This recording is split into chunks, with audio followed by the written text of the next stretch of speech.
Michelin guide, Michelin guide, Michelin guide. It's a milk carton with a bite taken out of the milk carton. My face is starting to get cold again. Chicago is a city of big shoulders and has 200 plus neighborhoods to back it up. But the West Loop might be the one to rule them all. If you know, you know. What's good, YouTube? It's LUISGUSTO. Welcome back to Chicago. Today we're in one of the Windy City's swaggiest neighborhoods, the West Loop, on a beautiful sunny winter day. And in this film, we're gonna take you on a tour of the neighborhood, stop at some incredible restaurants, plus give you everything you need to know about this dynamic area of the city. So go ahead and finesse that like button and let's explore the West Loop.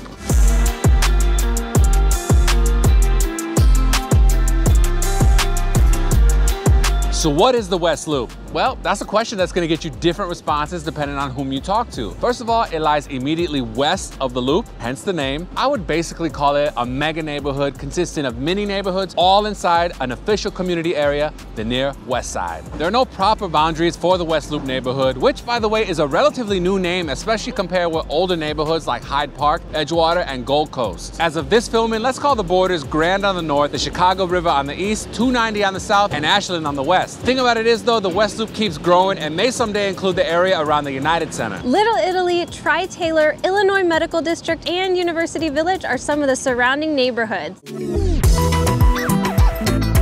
I did mention that it was a sunny day, but it was also a Chicago winter day. The sun's kind of warming up still. So in the meantime, we're at Good Ambler. This is a great spot for coffee and pastries. Let me tell you, they're just killing the pastry game at Good Ambler. When you come in here, you'll see a whole case full of pastries. You might get really confused and not know what to order. Let me tell you, you can't go wrong. Everything here tastes so flipping amazing. I got myself a double espresso, got a croissant, carrot zucchini muffin, and an almond financier, which is actually new to me. Everything looks beautiful, picture perfect. The almond financier. Ooh, how do I describe it? It's like, it's freaking delicious. That's what it is. Classic croissant. This is so light and flaky and buttery. Hopefully this tastes a little bit like carrot cake, a little bit like zucchini bread. Wow, it definitely does. Good Ambler is a great spot. You want to grab some coffee and do some studying, do some working. I love this place so much. I only wish that we had one closer to where we live. Coffee, pastries, chilling, you know the vibes.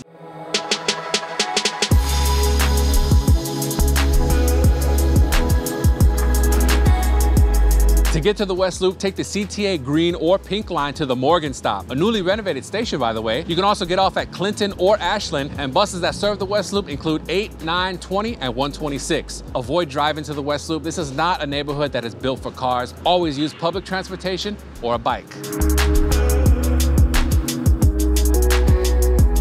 Heritage Bikes and Coffee is probably the most unique coffee shop that we have ever been to in Chicago. They have several locations all across the city, and it's probably one of the only places I can think of where you can get coffee, pastries, plus get your bike fixed. They also have accessories. I got a double espresso, Narissa got the chai latte, and we added a Japanese cheesecake to the mix for a little bit of sweetness this morning. Cheers.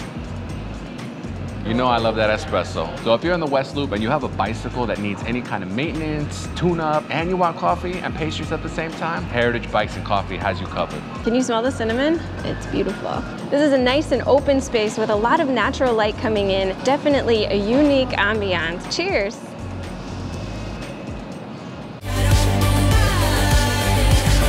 The area that we know today as the West Loop has always been a part of Chicago, going all the way back to the city's incorporation in 1837. Matter of fact, the original western boundary of the city was Wood Street, which is just west of here. If you want to go back even further, the zone east of Halstead was included in the borders of the original town of Chicago, formed in 1833. So the next time you're at a West Loop bar and you're trying to flirt with a cutie, you need a conversation starter, there you go. You can thank me in the comments below. And let's not forget that this entire area once belonged to Chicago's indigenous peoples. Before all the bricks, steel, and concrete, the grid was just a prairie.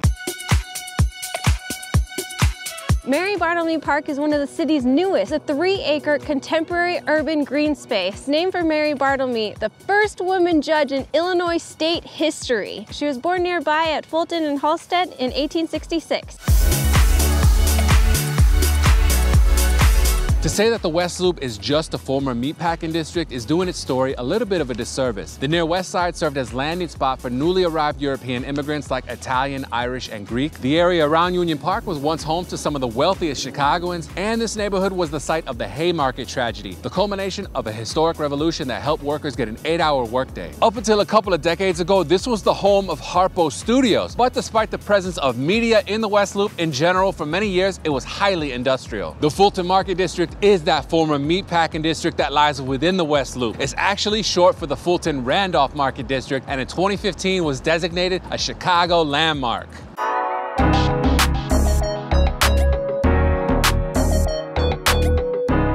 Let me keep it a buck. I am not the biggest fan of American-style barbecue, but Green Street Smoked Meats converts me into a believer. Every single time we come here, I'm just amazed. They sell everything by the half pound: pastrami, pork ribs, beef short ribs, sliced brisket, chopped brisket. Oh, they got hot links too. We're gonna slice into this pastrami. Oh, it looks oh so good.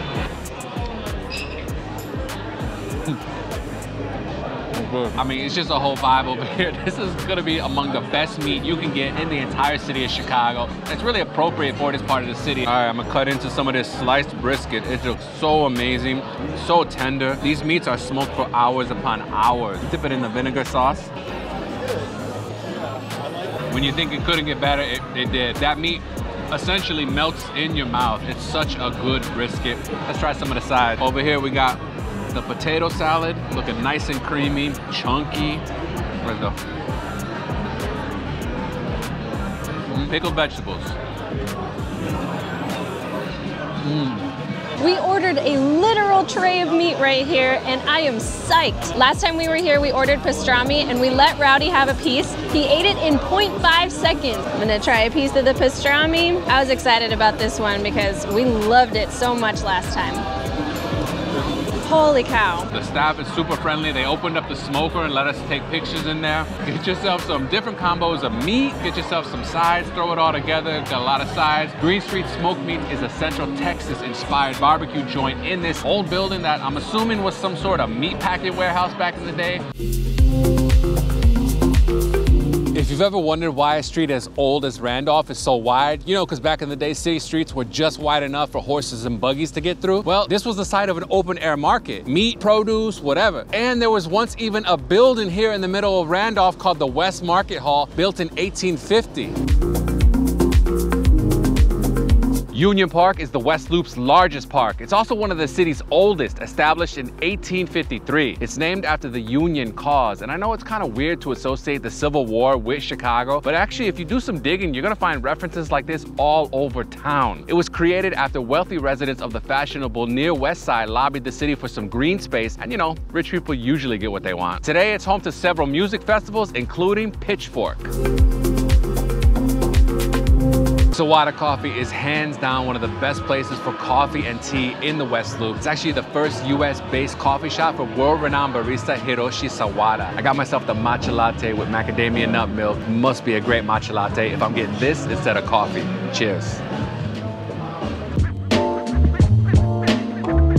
The West Jackson Boulevard district is one of the only remaining fragments of what was once known as the fashionable West Side. People talk about the West Loop as being new money, but a lot of parts of this neighborhood been had that money. Mansions here were designed by legendary architects like Burnham and Root and John Mills Van Osdale. It's also on the National Register of Historic Places. Nearby, you can find the Romanesque Revival Church that these wealthy residents once worshipped at. If you like analogies, consider this like the Prairie Avenue of the West Side. But enough about the past. What about the present and future of the West Loop? There is no other Chicago neighborhood with more Michelin Guide restaurants. As of this filming, that number stands at 27. And by the way, if you love films about the best neighborhoods of Chicago, New York, and London, make sure you subscribe. But it's not all about the Michelin Guide in the West Loop. JP Graziano's is a family-owned, old-school Italian grocer and sandwich shop that's been here since 1937. Here we got the Mr. G, which is the house specialty, provolone, prosciutto, salami, and soppressata. This is fire. I don't think you can get more old school than JP Graziano's. They import their meats and cheeses from Italy. Taste real Chicago. I am super picky when it comes to Italian sandwiches. If you want something authentic, come to JP Graziano's. And by the way, let us know if you'd like to see a West Loop food tour. The West Loop is also home to major corporate headquarters like Mondelez, and it's also known for being a tech hub with companies like Google at the forefront. We now find ourselves at probably the most unique boba shop Narissa and I have ever been to. It's called Eat Me, Milk Me. Of course, they specialize in teas and premium coffee. We got ourselves a couple of fruit teas. Narissa got the iced Japanese yuzu green tea with boba, and I got the passion fruit lemon black tea also with boba. We mixed it up with a couple of bao, one with kung pao chicken and one with some Korean spicy beef. The whole decor here and vibe is like 90s, 2000s internet. They even have some merch with their logo and an old school PC on there. Cool little vibe, definitely unique. Like I said, they pride themselves on their premium coffees and teas, so that's what you're coming for. But of course, it never hurts to throw some fun and dope vibes in the mix. Rowdy's here with us. He can't have any because it's not really made for dogs. Cheers. Believe it or not, this beautiful 19th century Queen Anne masterpiece was almost demolished. Literally, the records were outside, engines were running, the wrecking balls were swinging. But thanks to organizations like Preservation Chicago, this is now one of the newest Chicago landmarks. Former Schlitz Brewery, Tide House. I mean, that thing is a work of art. Chicago is a city known for architecture, and buildings like this one is exactly the reason why. Emporium is an arcade bar with locations all over the city. We're here at their Fulton Market location, about to go inside, play some retro arcade games. Let's go.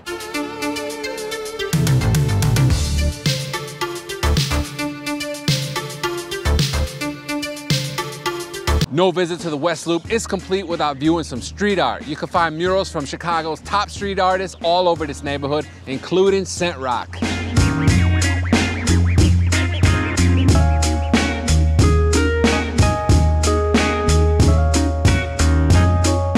West Loop is home to some of Chicago's newest skyscrapers. Some commercial, some residential, but almost zero industrial. A monumental change from the old school character of this part of the city. Obviously, there are a ton of dinner options, but if you're looking for tapas al estilo Barcelona, you cannot go wrong with Boqueria. We've been here multiple times. We ordered delivery, the paella, the jamón, the croqueta. Everything here is on point. They have one of my favorite sparkling waters in the entire world, Mondariz. And we also ordered the red sangria. Gotta get it by the picture. You know how we do. It's time to unwind, relax with some red sangria. There's a little bit of gin, some fruta, obviously the red wine. Cheers. We ordered the Boqueria experience. We're gonna get tapas from all around Spain. Aceituna, pan con tomate, tortilla española. Gonna dive into the tortilla española. Patatas brava. It's a damn good potato. Here's the pan con tomate. Jamón de bellota. This is some top tier ham. These pigs are very special. They're fed black acorns in Spain. This is aged 30+ months. Over in Spain, you can get it very cheap. Over here, it's a little bit more expensive, you know, import fees and whatnot. It's worth every penny. Mushroom croqueta.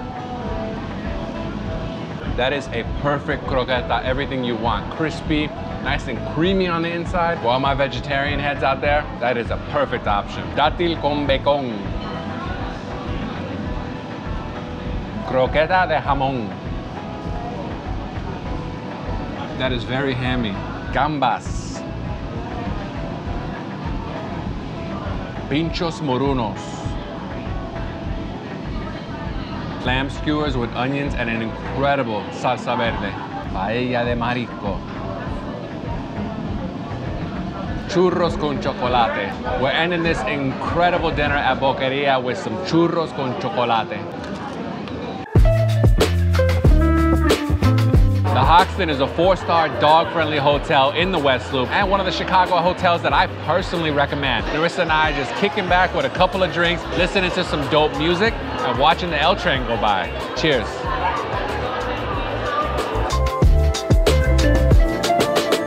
In the 21st century, the West Loop has completely transformed, perhaps more so than any other part of Chicago. From open-air food markets, meatpacking warehouses, and Victorian mansions to bougie restaurants, trendy shops, and some of the priciest real estate in the Windy City. In my opinion, the West Loop absolutely lives up to the hype.